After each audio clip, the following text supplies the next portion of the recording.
para uma comunicação inadiável, faço uso da tribuna, em seguida usará a tribuna o senador Pedro Simon, como orador inscrito. Eu queria rapidamente mostrar uma preocupação com a situação que vivem os agentes federais que compõem a nossa Polícia Federal no Brasil.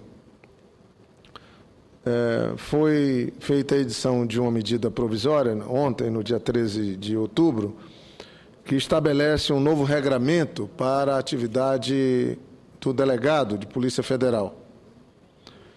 E nós temos, então, me refiro à medida provisória 657, de 13 de outubro de 2014. Ela estabelece um regramento novo, com mais autonomia, e os critérios que define também as regras para a ocupação do cargo de diretor-geral da Polícia Federal. E, já há algum tempo, os agentes federais lutam para vencer um obstáculo que é um obstáculo de uma melhor remuneração. E a Presidência da República tinha editado a medida provisória 650, de 30 de junho de 2014, que ainda, tendo em vista o calendário especial da Câmara e do Senado, por conta das eleições, não passou por uma apreciação. E quem acompanha essas matérias mais de perto sabe que nós temos hoje um conflito que lamento que ocorra entre delegados da Polícia Federal e agentes federais da mesma Polícia Federal.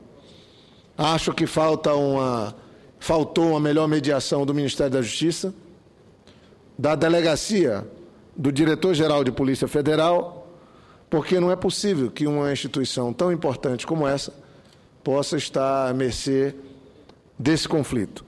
E queria aqui, solidariamente, me associar a todos os agentes federais que procuram os seus direitos. Nada mais que isso. Querem ser melhor ouvidos aqui no Congresso e querem uma atenção do nosso governo federal para que uma melhor condição de trabalho seja estabelecida. E hoje, com um déficit de diálogo, foi debatido a edição da medida provisória 657 de ontem, 13 de outubro de 2014, que faz, como disse, um novo regramento para a atividade dos delegados de Polícia Federal. E eu quero fazer um apelo aqui da tribuna, como vice-presidente da Casa, como senador, que imediatamente a Casa Civil, o Ministério da Justiça possa abrir um diálogo com os representantes dos agentes federais que compõem a carreira de policial federal. Esse é o apelo que faço aqui para que o Brasil não tenha uma descontinuidade num período eleitoral, num período tão importante da atividade dos agentes federais que compõem a nossa Polícia Federal. Eu falo isso com toda a tranquilidade. Acabei de ter o resultado, posso entender como final de um julgamento do Supremo, onde eu me senti vítima há 4 anos atrás, e agora o TSE, Tribunal Superior Eleitoral, e o próprio Supremo Tribunal Federal me inocentaram o governador Tião Viana, meus suplentes, o Edivaldo Magalhães, que também concorria junto comigo. E eu não tenho nenhum problema de afirmar aqui da tribuna do Senado que foi uma ação fora da lei de um delegado da Polícia Federal, junto com um juiz eleitoral, que agiram ambos fora da lei. O próprio julgamento do Supremo chega a essa conclusão. Quem que age fora da lei? As pessoas que são remuneradas, que passam num concurso para agir de acordo com a Constituição, agiram fora da lei, tentaram me prejudicar o governador Tião Viana. 4 anos depois, nós somos inocentados. De certa forma, o prejuízo fica. E eu acho que o melhor que nós temos que fazer ter um regramento bem claro, estabelecido, uma boa remuneração para os agentes federais, uma boa remuneração para os delegados da Polícia Federal, regras bem claras, uma carreira de Estado, para que não tenham duas coisas. Primeiro, ninguém tem o direito de cercear a atividade que precisa ser exercida com toda a liberdade dentro da lei, mas que também não haja nenhum tipo de abuso. Eu sou vítima de um abuso, de um delegado da Polícia Federal. E esse abuso foi repetido. Quando concluir esse processo, certamente vou entrar com ação judicial contra todos que agiram fora da lei. Mas vou fazer isso sem rancor. Vou fazer isso apenas para que se crie um processo educativo, pedagógico e de respeito à lei maior do país, que é a nossa Constituição. Mas queria deixar registrado aqui meu apelo. Acho que o ministro da Justiça e a Casa Civil da Presidência precisa imediatamente estabelecer um canal de diálogo com os agentes federais que compõem a nossa Polícia Federal, que tanto serviço tem prestado ao nosso país. E não há condição desse serviço seguir em frente. Eu falo isso porque foi no governo do presidente Lula, foi no governo da presidenta Dilma que nós tivemos essa instituição empoderada do ponto de vista da melhor condição de trabalho, do número de servidores, de uma maior presença no país, e os resultados estão aí. O Brasil está melhor equipado para combater o crime, para defender o que a Constituição estabelece. Mas, nesse momento, é importante que haja um melhor diálogo do governo federal com os agentes federais que compõem a Polícia Federal. E o mesmo, eu espero que ocorra, no sentido de conciliar a relação entre delegados da Polícia Federal e agentes. Não há Polícia Federal sem um ou só com o outro. Fica aqui o registro. Queria também, senhor presidente, apenas para que fique um registro histórico, li hoje na Folha de São Paulo um artigo assinado pelo ex-presidente do PSB, Roberto Amaral. O artigo tem o título: Roberto Amaral, o PSB renunciou ao seu futuro. Esse é um artigo que eu li com calma, reli, e acho que nesse período, onde em vários aspectos a política deseduca, onde o oportunismo passa a ser uma regra na véspera de uma eleição, onde a identidade partidária desaparece, eu li um artigo que traz uma memória e que se prende a princípios que eu entendo são essenciais para a vida pública, para a existência dos partidos e para um regramento mínimo dos filiados a qualquer partido político. Roberto Amaral, um histórico militante da esquerda brasileira, um socialista de 74 anos, ex-presidente do Partido Socialista Brasileiro, que foi ministro da Ciência e Tecnologia, contemporâneo de Miguel Arraes. Ele escreve um artigo onde ele põe com muita clareza a sua análise sobre a posição do PSB de apoiar o candidato Aécio Neves em detrimento do apoio à presidenta Dilma. Ele põe com muita clareza a sua visão sobre a memória de Eduardo Campos, a memória de Arraes e essa decisão intempestiva que uma parcela grande do PSB adota nesse segundo turno. E eu só queria, conforme o regimento do Senado Federal, não quero entrar no mérito, mas eu gostaria que constasse nos anais do Senado, que é a mais antiga instituição da República, o artigo assinado por Roberto Amaral, que presidiu o PSB durante esses anos, que, como aliado do nosso governo, nos ajudou a fazer as transformações sociais, a garantir a consolidação da democracia e compartilhou conosco essas conquistas. E eu, fazendo a leitura, achei que é uma peça histórica, esse artigo assinado por Roberto Amaral. e eu peço, nos termos do regimento, que possa constar nos anais do Senado a transcrição na íntegra desse artigo que o jornal Folha de São Paulo publica hoje. Queria, por fim, senhor presidente, me prendendo ao tema que me traz à tribuna, agradecer e cumprimentar o ministro da Aviação Civil, Moreira Franco, e também o presidente da Infraero, Gustavo do Vale, que estiveram comigo no Acre, junto com o senador Aníbal Diniz, com o governador Tião Viana, no último dia 8 de outubro, dando a ordem de serviço para o início das obras de recuperação da pista de pouso do aeroporto Plácido Castro, em Rio Branco. Também foram lá vistoriar as obras de ampliação do terminal de passageiro do aeroporto Plácido Castro, em Rio Branco. A obra na pista de pouso consumirá 97 milhões de reais.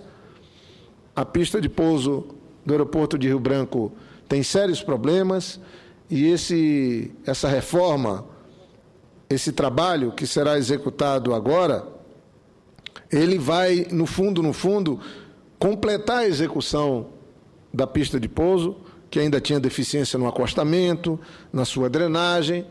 Será feito um recapeamento completo na pista de pouso e nós vamos ter aí, se tudo correr bem, um aeroporto em condição de uso pelo menos por 6, 7 anos mais. E eu que cobrei aqui da tribuna do Senado, eu que tenho defendido uma maior atenção para o mais movimentado aeroporto do Acre, que é o aeroporto Plácido Castro, em Rio Branco, agora venho à tribuna para agradecer ao ministro Moreira Franco, que prontamente atendeu um chamamento do governador Tião Viana, uma solicitação também minha e do senador Aníbal, e foi pessoalmente dar a ordem de serviço e exigir uma agilidade e algumas adequações na execução dessa obra que é tão importante para o Acre. Eu não estou falando de qualquer recurso. Graças à generosidade da presidenta Dilma, são 130 milhões de reais investidos no aeroporto de Rio Branco. 28 milhões, quase 30 milhões no terminal de passageiros e quase 100 milhões de reais na recuperação da pista de pouso. Então, cumprimento o governador Tião Viana, mas queria aqui dizer que foi uma honra para mim ter acompanhado o ministro Wellington Moreira Franco, o presidente da Infraero, Gustavo do Vale, toda a equipe da Infraero que estava conosco. Quero cumprimentar também o superintendente que cuida, que trabalha com a engenharia da Infraero, o Adilson Teixeira, sua equipe, e dizer que é importante que eu faça aqui da tribuna um registro que o 7º Batalhão de Engenharia e Construção, o BEC, 7º BEC, encerrou também as suas atividades. A pista de pouso de Rio Branco estava há 4 anos em reforma, o Batalhão de Engenharia fez o possível e o impossível, o 7º Batalhão de Engenharia e Construção, para manter o aeroporto em condição de operação, mas ele não reunia as condições técnicas necessárias para poder fazer esse novo serviço. Assim foi feita uma licitação, uma empresa venceu o certame de licitação e essa ordem de serviço agora traz uma esperança ao povo do Acre de que nós vamos ter um aeroporto em condições plenas de operação, com a segurança necessária, especialmente naquela região tão especial da Amazônia. Então, queria cumprimentar o ministro da Aviação Civil, Moreira Franco, e o presidente da Infraero, Gustavo do Vale, por ter atendido esse chamamento, esse clamor do povo do Acre. Mas quero, por fim, dizer que durante a visita eu apresentei uma reivindicação, já que, para ser feito o reparo na pista, a proposta de interdição da pista de pouso estava estabelecida de que de 8, 9 horas da manhã a pista de pouso ficaria aberta apenas de 6 às 7 até às 8 horas da manhã, todos os dias, no máximo 9 horas. Nós vamos entrar agora no horário de verão. E isso inviabilizaria todo o transporte de táxi aéreo no estado do Acre. Nós temos ainda municípios isolados que precisam do TFD, tratamento fora de domicílio, municípios como Santa Rosa, Jordão, Tarauacá, mesmo Mané Urbano, Feijó, como já disse, Taumaturgo, Porto Walter, municípios que precisam ter uma conexão aérea com a capital do Acre, com Rio Branco, especialmente em algumas situações de emergência de saúde. E da maneira como estava programado, a interdição da pista de pouso não atenderia ao funcionamento pleno dos táxis aéreos e desse atendimento para as situações de emergência.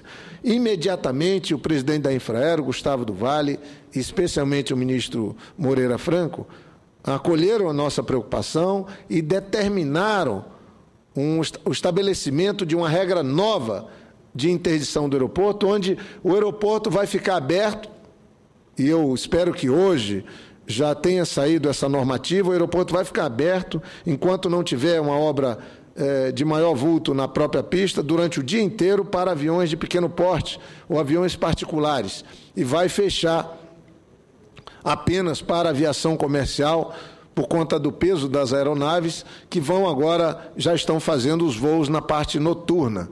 Mas quero aqui agradecer muito o ministro, a presidenta Dilma, pela sensibilidade do ministro Moreira Franco, pela sensibilidade do presidente da Infraero de terem estabelecido que o aeroporto de Rio Branco, para o táxi aéreo, para os voos regionais, ficará aberto ao longo do dia inteiro. Com isso, nós não vamos ter o risco de um problema grave de saúde, de uma transferência de emergência de alguém de um município isolado do interior, não poder ocorrer, tendo em vista o horário de interdição da pista. Eu espero que essa regra possa já estar funcionando ainda essa semana e queria, daqui da tribuna do Senado, mais uma vez, agradecer à presidenta Dilma, que, através da Infraero e na coordenação do Ministério da Aviação Civil, está atendendo uma solicitação do povo do Acre.